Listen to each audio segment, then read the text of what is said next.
want to consider maybe coming up in the future. Some of the things that you might want to keep an eye out on at the national level, and at the international level, and at the local level, and all of those kind of things. The It's first of all, I'm not a psychic, so this is not a psychic show. Although when you do, most of the people that practice economics or discuss economics, they seem to think they're psychic, and so I'll add myself to that limit, to that group. I mean, but it isn't a show about psychics.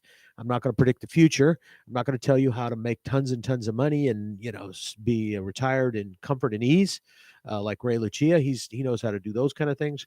Um, I focus on just some of the economic issues that are taking place around the world and local, just to kind of bring them out there and talk about them, kind of have them out there so you can just think about them. Because the interesting thing is that uh, you know people. The government in particular doesn't give people don't give governments don't give people enough credit for the knowledge that they have. And there's this thought process out there that that, oh, if you don't have a college degree in economics, or you don't have this or that, you really can't, you're not, you shouldn't be making those decisions. Somebody else should make those decisions for you, who's much smarter than you are. um, and that just irks me. I get irritated about that. I mean, I have credentials, but I learned a long time ago, mainly from my parents, that that means nothing. You learn all your life. You learn from your life's experiences. A college education opens doors in some cases, but it doesn't make you smarter than somebody else. It doesn't mean that you're going to be necessarily more successful than anybody else, because you still have to take advantage of the opportunities, and you still have to learn from life. And that's the thing that gets me a little bit, because economics really is life happening. It's the one science that's more that the experiments are going on with people and are happening as we speak. So so because of that, people in their everyday lives are learning economics better than they would if they were sitting in a master's class. Why? Because they're experiencing it and they know what's happening. For example, we've talked tons and tons on this show about how inflation is a huge tax. It's worst type of tax you can have, because it affects the poor and the working poor a lot harder than it affects the wealthy. Um, the wealthy can the wealthy can avoid and pass on uh, many of the taxes caused by inflation, because they don't have to buy that item if they don't want it. They don't have to.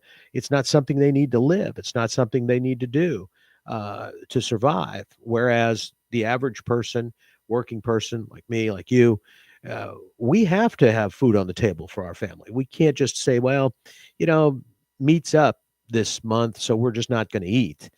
You can't do that. So we understand. We understand because we've lived it. We understand that inflation is a tax, and we understand that it impacts us in many, many ways. It can cost us jobs if we don't get wages to keep up with it.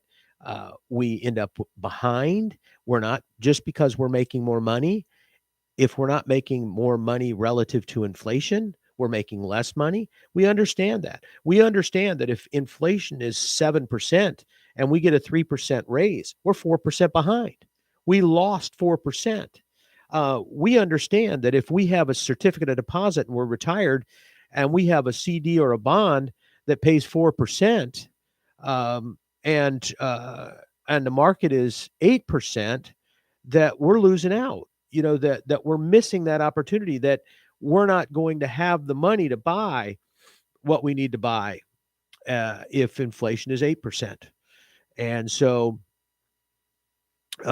we kind of understand that. We've been through it. Our parents have been through it. We've watched our parents go through it. We may have gone through all of these things ourselves. In fact, the best economists are right now in their 90s because they've lived long enough to see it all. Most everything, if you can go back about 90 years, you're going to hit about every cycle that's ever occurred. You're going to see all of the things that have happened. You're going to see the geniuses that are out there trying to say that they have the answers. You'll see them fail. You'll see them try it again and fail, and probably see them try it again and fail again. They don't learn for some reason. You learn. You don't do it the next time. You don't vote for that guy the next time. You don't believe what they say the next time because you witnessed it. And until something changes, you're going to continue to follow principles that you've learned in life, which, like I said, uh, are much better than some of the things that are taught in books. Because some of the stuff that's taught in these economics classes are are not are theories that have never been proven. And unfortunately, you'll get people that'll tell you, "Well, we can do it this time," and they don't. So anyway, I would just want to kind of talk about some of those things. My name is Mark Breckbill. I'm a CPA. I'm a banker. Have been had been an ex banker, a financial planner, and I do a lot of those kind of things. I do a lot of business planning. Used to do a lot of financial. I was chief financial officer for a large bank at one point in my career. So I did all of the budgets, all the forecasts. We did all the interest rate projections. We did all the inflation projections. That was my job. So it was interesting. I mean, I learned.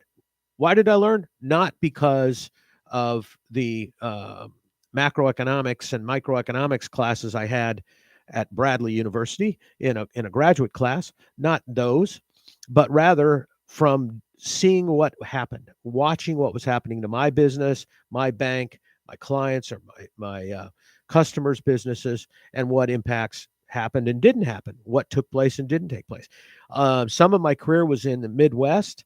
I got to deal with farmers. I understand a little bit about farm economics because I watched farmers live it. I understand what they had to do, and what happens and doesn't happen. Farms, agriculture is as close. Ranching here in Florida, that is as close as you can get to free enterprise. There's nobody there to protect you. There are used to be more. Now there's less, but there used to be plenty of buyers and plenty of sellers. Uh, and as that industry has consolidated, though, the economics of that industry have changed. The pricing in that industry has changed because there are big players in that industry, uh, big companies, Cargill, uh, Arthur Daniel Midland, Archer's Daniel Midland, uh, big companies like that that are huge in the ag industry in the Midwest and around the United States, and then you've got you know and then you have the impact of that on the local farming community, and then you've got the large buyers of product, which are countries like China and other places, that get a lot of their food from us. So and that now you're talking about really big players against big players. So again, one of the things we talked about with capitalism, and I'm a big fan of capitalism. I am 100% in favor of capitalism. And by the way, that's capitalism spelled AL, CAPITAL. Uh, I saw one the other day, OL, and I realized I'm not a big fan of capitalism with the O. That's big government, not a fan. Capitalism with an A, I'm in favor of that. But um, I'm always cautioning, and I will continue to caution because I hear a lot of people on the right, uh, maybe not so much on the left, but I hear a lot of people on the right saying this: we have to have a free market. We have to have don't we can't regulate these companies. We can't be regulating, and we need a free market. Well, just because you don't regulate somebody doesn't make it a free market. And I think a lot of politicians and a lot of government people, a lot of economists need to go back to the drawing board And actually, Wall Street really needs to go back to the drawing board on what is a free market. And the stock market right now is not a free market. People talk about, oh, this, look at the market, look at how well it's doing. It's just an example of how we're doing from a free market standpoint. No, it is an example of how oligopolies and monopolies are being successful. Think about how much money it costs just to be listed on the New York Stock Exchange, just to maintain all of that. You're talking about audits that cost millions of dollars every year. You're talking about internal control reviews every year that have to be done that are $1 million. Eh, You're talking about millions and millions of dollars to be on the stock exchange. So there aren't hundreds of those. There aren't a bunch of those companies out there. There might be some that aren't listed that are fairly big privately, but again, they don't have competition. That's not the same as the local business across the street that's an LLC or a little mom and pop, little restaurant, little store, little CPA firm. That's not the same thing. My CPA firm is nothing like the big firms. It's nothing like PricewaterhouseCoopers. It's nothing like any of those other firms. They bill out billions and billions of dollars. They are a huge corporation, not individual partners who are at risk. They're not at risk. Those partners are not going to. They're not guaranteeing billions of dollars of debt that they're going to have to pay back. That's not. They're a big corporation. They're a huge corporation, just like any corporation. So there's no they're not the same thing. They're nowhere close. The kind of audit work that they do is completely different than what I do. The kind of tax work they do is completely different than the type of tax work I do. Um, they're not doing a lot of partnership accounting and LLC stuff. They got huge corporations that are paying state income taxes, that are paying corporate taxes, and they don't worry about the things we worry about. If we had a corporation here, a C corporation, that was subject to double taxation, we'd be doing something different. We'd be switching them over. We'd be paying them salaries. We'd be doing all kinds of things. They're not doing that because those officers are not owners. Those people, the investors are just that, investors, and their return is after taxes. So they don't care as long as their return doesn't go down. They don't care what the taxes are, because those taxes are going to get passed on to somebody else. They're going to go out in the form of an increased price if they're not. And that's actually why, it's funny. The numbers are looking good on Wall Street, but the earnings projections weren't what they thought. But the funny thing is that we talk about that, but again, those profits in general, if you carve that out, you're not talking about you're not talking about businesses that are competing each other, and coming up with a price based on, I'm not selling it if I can't get this, you're not doing it. There's not a bunch of people saying, well, I'll buy it at that price if you don't want it. It's not that kind of thing. That's not the environment. It's Apple saying, you take it or you leave it, or you take it. It's either way. I'm not changing it. It's Google telling you, sorry, we're gonna collect data on you no matter what. That's how we do things. That's what, and it's to show you how small and how inefficient that market is, and how not capitalistic it is. Um, Apple has huge amounts of cash. They are the major player in the cell phone industry, in some computer technology, but they have huge markets in that kind of thing, including things like banking through Apple Pay and other things. And there's zero competition for that, zero real competition. I mean, they might have one or two or three competitors, but when you don't have hundreds of competitors, or you don't have major competitors who aren't going to collude.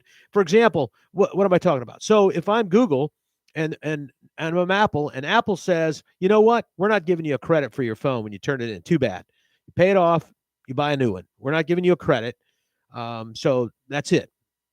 Well, if Google was if Google's giving a credit for their phone, or Motorola's giving a credit for their phone, what are they going to do? They're going to say, well, we're not doing it either.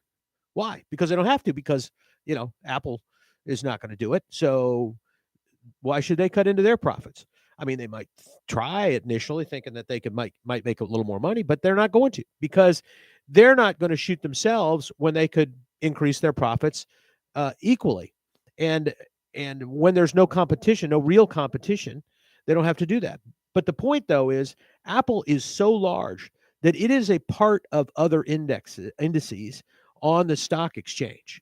So when you are buying NASDAQ, for example, or you're buying any technology funds, Apple is going to be a big number in that. It's going to be a huge number in the S&P 500. It's a big number in that, and it's and so as a result of that, and I said in NASDAQ was be the New York Stock Exchange, but the point is that Apple is a big number there. It's a big number in in things like the S&P 500, in the QQQ.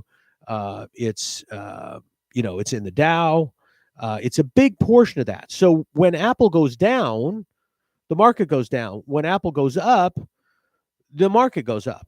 But that isn't because because it's a competitive market. It's because Apple is a dominant monopoly, basically, in a number of industries, and so they can push some of these things through that the economy can't.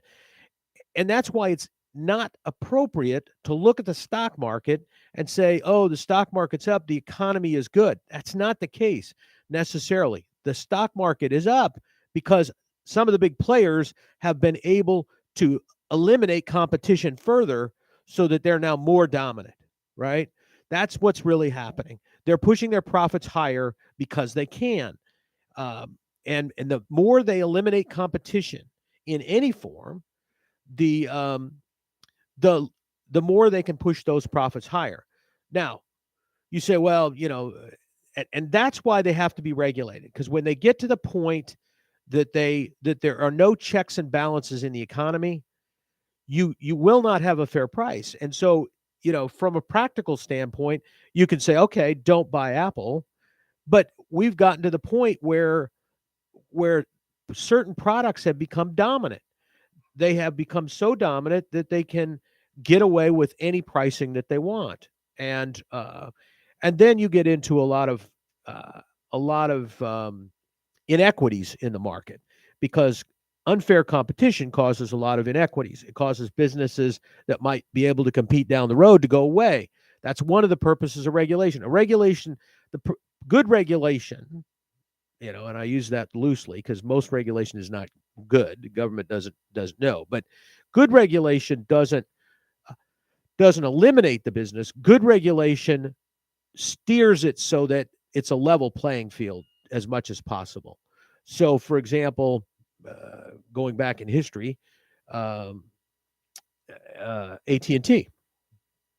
AT&T controlled all of the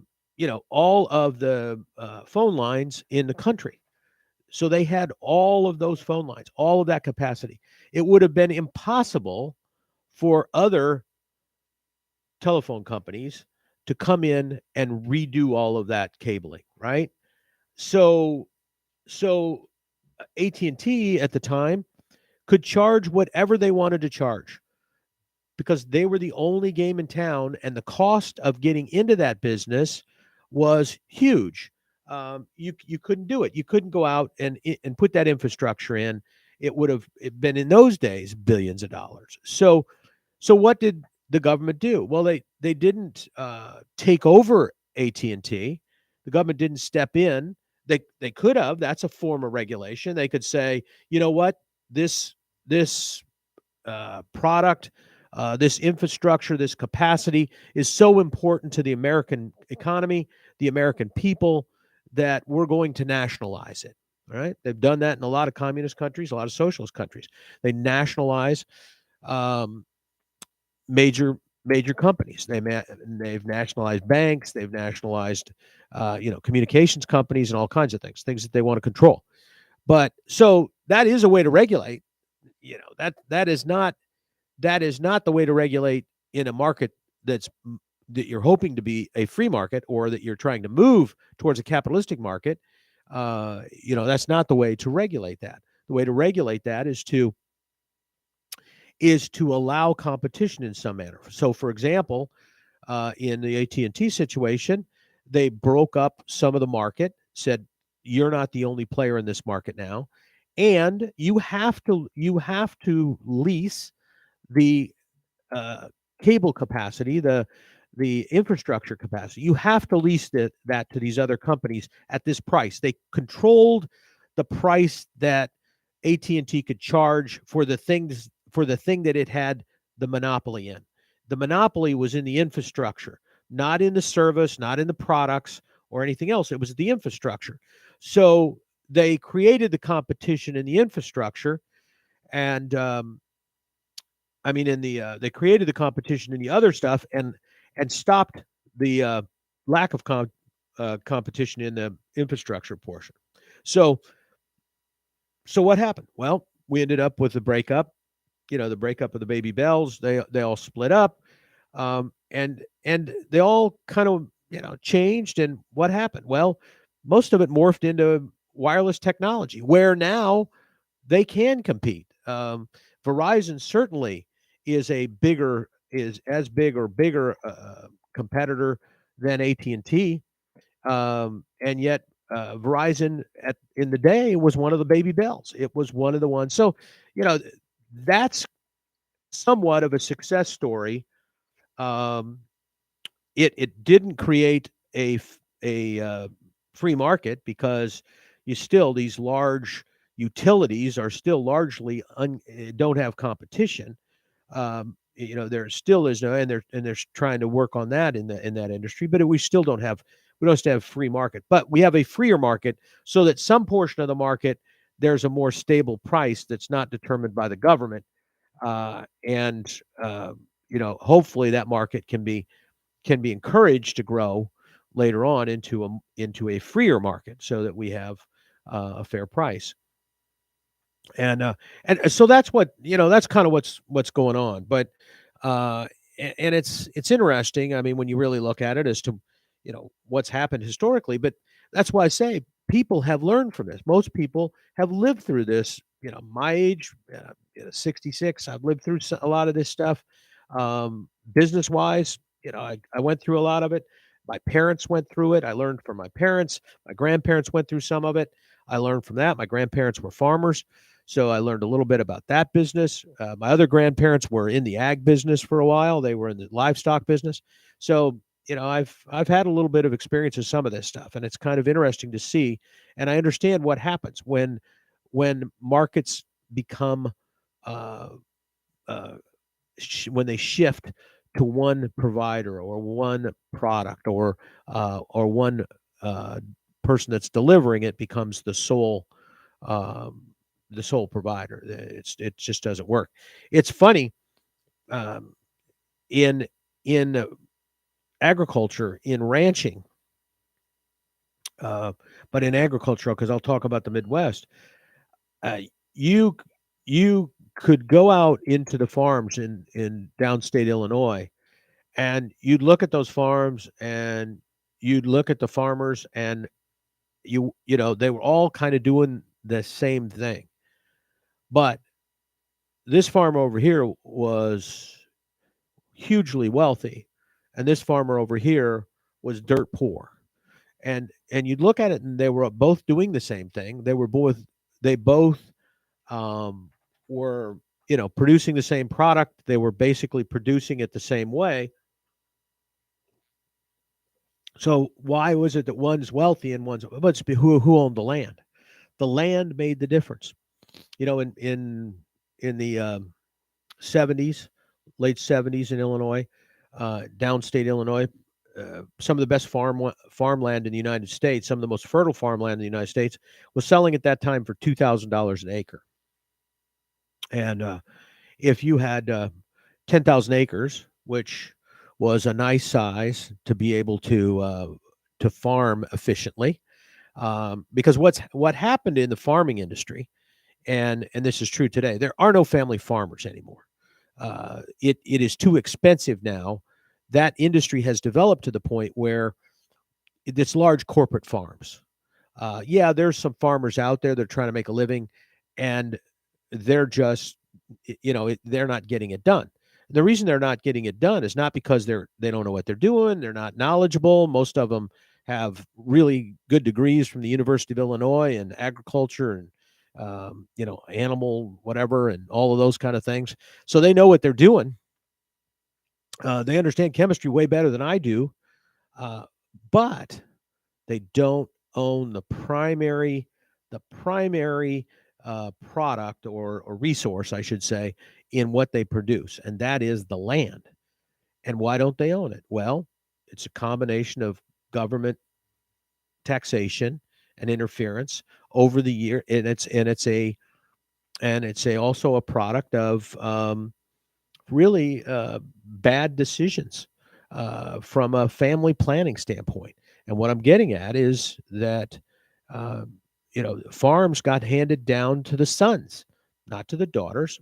They got handed down to the sons, and if there were more than one son, they got split up. So if you happen to be a family that had 6 kids, 5 of them were boys, you know, you were going to split up that farm that now was relatively efficient because it was 10,000 acres, and you're going to split that up into 2,000-acre farms. 2,000-acre farms can't afford $500,000 combines. Just doesn't happen. So what happens? Well, you can't afford. They have to borrow money.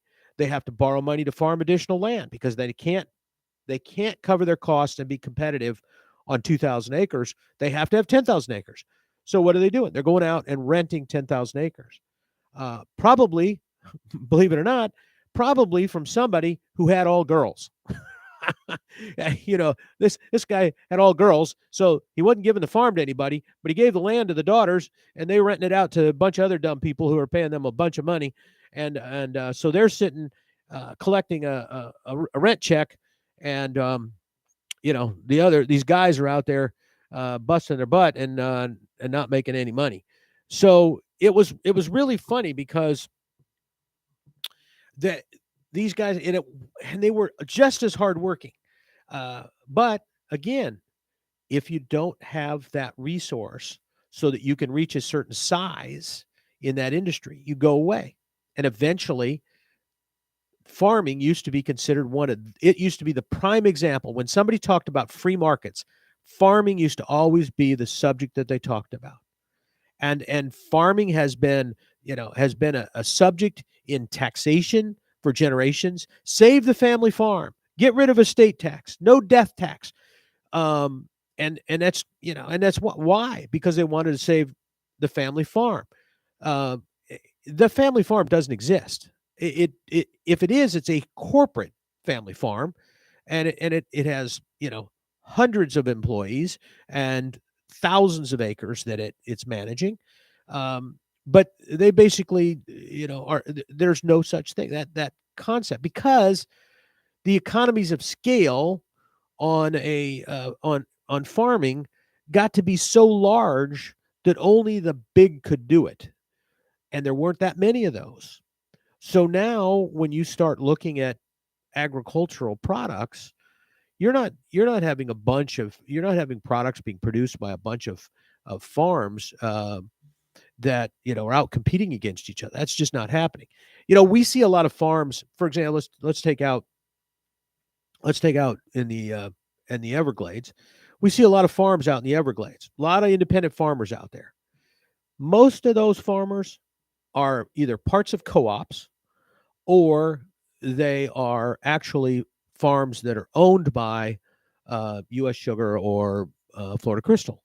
They are, or they're 100% producing for Florida. So they may be owned by that family, but 100% of their sales are from U.S. Sugar or from Florida Crystal. Not from both of them, but they work just for one of them. So they're producing sugarcane just for Florida Crystal. And they're doing it the way that Florida Crystal wants, and they're doing it, and and they're doing it at a price that Florida Crystal dictates. So that's what's happened to the farming industry, because you can't farm 1,000 acres and be profitable. You can't it's a horrendous thing.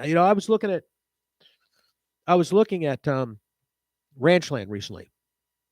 I've got a client that's going to need to purchase some, so they need about 1,000 acres, and you're talking right now, ranch land in Florida, most of Florida is going for $7,500 an acre.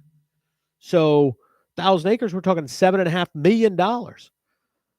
That's expensive beef. You wonder why the cost of beef goes up? That's expensive beef. It's because the cost of land has gone up, and the cost of maintaining that land. And as land comes offline, that means less. It means less land to produce on. Means the other ranchers have to find land someplace else. They have to pay more when they expand. It probably takes about, I don't know, I think it's, one cow per, probably, what is it? I forget how many acres it is, but it's just about one an acre. It's, I think it's about 1 per 8/10 of an acre or something like that. So you're going to produce 1,000 head of cattle on $7.5 million land costs. That doesn't include the feed costs. That doesn't include, the fact that you might lose 10% of the herd. You might, that doesn't include any of that. That's just the land. So you've got, you've got $7,500. Now that's a one-time shot, but you've got $7,500 tied up in basically in the cost of producing one cow. So let's say I would have earned 5% on that. So I got $375 into each cow, just for land costs, just for the carry on land costs. I've got, I'm that's per year. I got roughly $375 in that cow, just to cover the cost of my land. That doesn't include the feed and all of the things that I had to do, all of the care I had to give it, all of the things I had to do to maintain it. That doesn't include that. So so now a steer, is getting up to a few $1,000s pretty quickly at that rate, right? And so you wonder why, it's not because there's a bunch of rich farmers that are it's because things that they need have gone up. Land costs have gone up. Petroleum costs have gone up. Trust me, not all these guys are riding around on horses. There's an awful lot of equipment that has to be taken care of. There's an awful lot of things that have to be done. And that's all, it's all got costs in petroleum, and there's a lot of labor. One rancher doesn't manage, 1,000 head of cattle. It's not just one person. So it's important to understand kind of where this industry's gone, and where the economics of it are. Whether we're talking ranching, whether we're talking agriculture, more and more the family farmers have gone away. There are some family farms out there, some family ranches out there, particularly in places where there's large amounts of land for relatively low prices. For example, Texas, land costs are still relatively low in Texas, because there's a lot of land out there still. Not all of it is productive land, but and a lot of that land is harder to take care of. So that's so that what happens in anything is industries change, and I'll go back to Apple or Microsoft, perfect example. At the time that they started, they were absolutely the underdog. They were in a very competitive market, really big players, and those big players were, you know, were there weren't many of them. There might have been three or four of them in that industry at the time. Let's say Microsoft, um, and all of a sudden, they came up. Bill Gates came up with a better idea. I mean, you, you, you don't have to. I mean, you got to appreciate um, what he did. He wasn't a genius. Um, he was not. He took a big risk. He made the right decision. Uh, and as a result, he was extremely successful. There are many, many people who are just as smart as Bill Gates that chose a different path, and that path didn't work out. Does that mean that Bill Gates is better than that person? No. And that's why I don't like Bill Gates to tell me what to do. He's not smarter than me. He doesn't know more than me. He got lucky. Just like a lot of wealthy people, they made the right decision at the right time. Wasn't because they were smarter than everybody else. They just got lucky. They might have taken a bigger risk. Um, you know, uh, Gates is his whole thing, his whole uh, discovery was open architecture. In other words, in the day, if you were if you were in the computer industry and you were IBM, your computers ran IBM software, and that was it. The operating system was IBM. Everything was IBM. It's custom written IBM software. Your Burroughs, it was custom written Burroughs software. NCR, custom written NCR software. And that's the extent of it. There's probably three, with IBM being the dominant. Um, and as you guys may remember, IBM was actively looking at at trying to get into the retail market. They thought there would be a lot of money in distributed processing, PCs. PC stands for not politically correct in the computer industry. It was not. It was personal computer. What's the thing behind it? It's supposed to be yours. You're the only one. It's not a network computer. It's not a it's not a mainframe. It is your personal computer. And so that was the concept. And that's where IBM was going. And they hoped to be able to dominate that industry by not by selling a lot of equipment. And the software to them was, they hadn't really considered that maybe the industry would switch from hardware to software. Maybe the money to be made was going to be made on software, not on hardware. And maybe it was going to be made on thousands of these. I mean, they were still thinking in terms of size of their market for the personal computer. They were thinking of it being very small. Why? They weren't thinking of a personal computer as being affordable. They were talking a personal computer would be a computer that each employee might have on their own desk. But it was still going to be bought by the company, and only certain people were going to have them. It wasn't like everybody was going to have one in their pocket. That wasn't the concept. But Gates, he realized that if the product was successful, that the cost of hardware would come down. In fact, in that industry at the time, the cost of hardware was already going down on the mainframes. The storage capacity was going down. It was going up based on smaller and smaller components. I remember when I was in the banking industry back in the 70s, we were going in house on our computer system. Up to that point, we were using a service bureau. We were thinking about going in house, and we were going to use.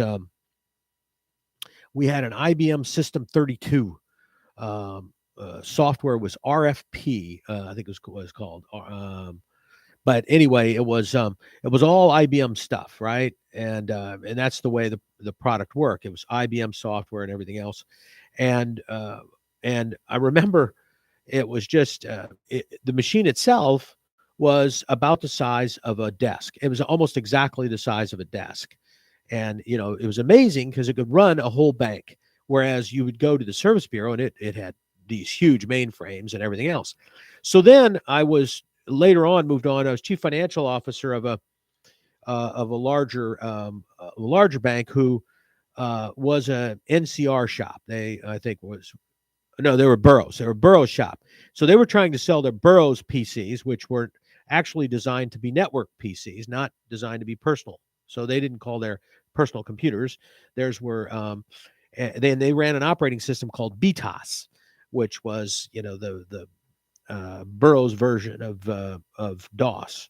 But anyway, um, at the time, I remember I was with the DP people looking at some of the and they were data processing people in those days. They were not they were not IT. It was not information technology. It was data processing. But anyway, so I was with these guys, and we're looking at and at the same time, I was responsible. The bank was looking to purchase an upgrade their mainframe to a new Burroughs machine, and it was amazing because this Burroughs machine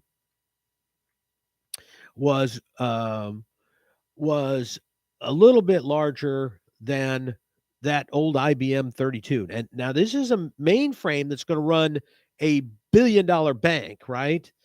And it's the same size as that IBM System 32 that we had in the bank up in Illinois. That was a $60 million bank, small bank. So it's amazing. As I'm thinking, oh wow, look at that.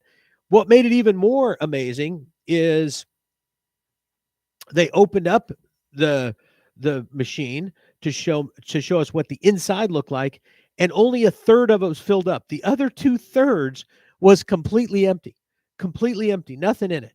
And I said to him, "What's that? Is that for like expansion for?" They said, "No, we don't need any of that space. But there's no way we can charge $1.5 million for this thing and have it be as small as this. Nobody's going to pay it. So we added 2/3 to it just to make it look bigger."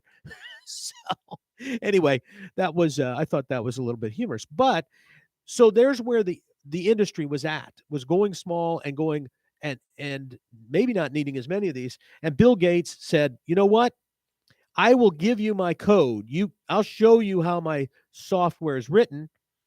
You pay me $100 for the license, and then you can do whatever you want with it. You can write your own custom software."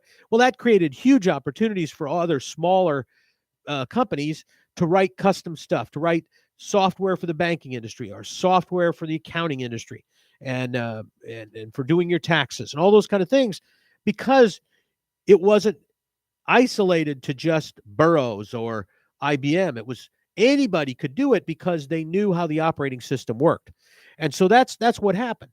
Apple tried to do the same thing, and just wasn't as successful because they didn't allow as much open architecture. They took a different position. They took the position that the user's stupid and doesn't know how to do this. So therefore, we're going to make them do it our way. Now, that's had its pluses and minuses. They've made a lot of money because of the fact that they were able to force. They did open up the product to a lot of people that couldn't use it, but at the same time, they now tell you what to do, and a lot of people don't like that, and that's why a lot of people won't staff their office and use IBM or Apple software to do that. It's Google is actually, the Android software is becoming more on the phones is becoming more popular sometimes because it's more flexible, more tools can be written. And eventually Apple isn't going to be able to keep up with that. Right now they're writing their own proprietary stuff and keeping up with it, but eventually they won't be able to. And app after app after app is being written because it's easy. They've made it easy to do it. So anyway, that's kind of the where we're at with a lot of things. There's a lot of myths out there about free enterprise, and so I just kind of wanted to talk about that a little bit today, so that we can discuss it. The other thing, I guess I've just mentioned here at the end to talk about a little bit is, when is the stock market going to fall? And again, now that's not the economy. So again, hour here just about talking about there's a difference between the economy and these large companies that are traded on the market on the on Nasdaq or on Nasdaq or on the New York Stock Exchange or whatever. There's a difference between those, okay? And so I just want you to understand that at some point that market is going to collapse. That does not mean the economy is going to collapse, although some people's portfolios may collapse. So it's a question of how far away are we from that, and why is that going to happen? Probably inflation is the big key there, and particularly wage inflation, which becomes embedded in everything we have, and that's the other thing, that we have a lot of statistics that we're basing the economy on and where the economy's at and what's happening. And those statistics aren't necessarily as appropriate today. We have an economy today that is not a product economy. It is not a manufacturing economy. Yes, there are certain things that we do manufacture and are critical, like chips and things like that. But at the same time, we are mostly a service economy. And that service economy can expand rapidly if all of a sudden you're providing service for a product or for a service that somebody wants, or it can go down fairly significantly when somebody can't provide that service. So, or the people don't want it is more the answer. So I'm not, I'm a little bit concerned because there is no base for this economy right now. People are looking at the stock market, but that has nothing to do with it. What I'm afraid is that when the stock market does collapse, that too many people will connect that to a collapse in the economy. Now, it might result in a collapse in the economy, but it's not the same thing. Anyway, just some things I was thinking about today, and we'll probably talk a little bit more next Wednesday. Every Wednesday, I'm here talking to you and kind of airing some things out for you to think about. So if you hear some of this stuff, you want to call me next week, that'd be great. We're here, Treasure Coast Solutions, just providing information on WSTU Digital 1450. We're Martin County's very, very old station.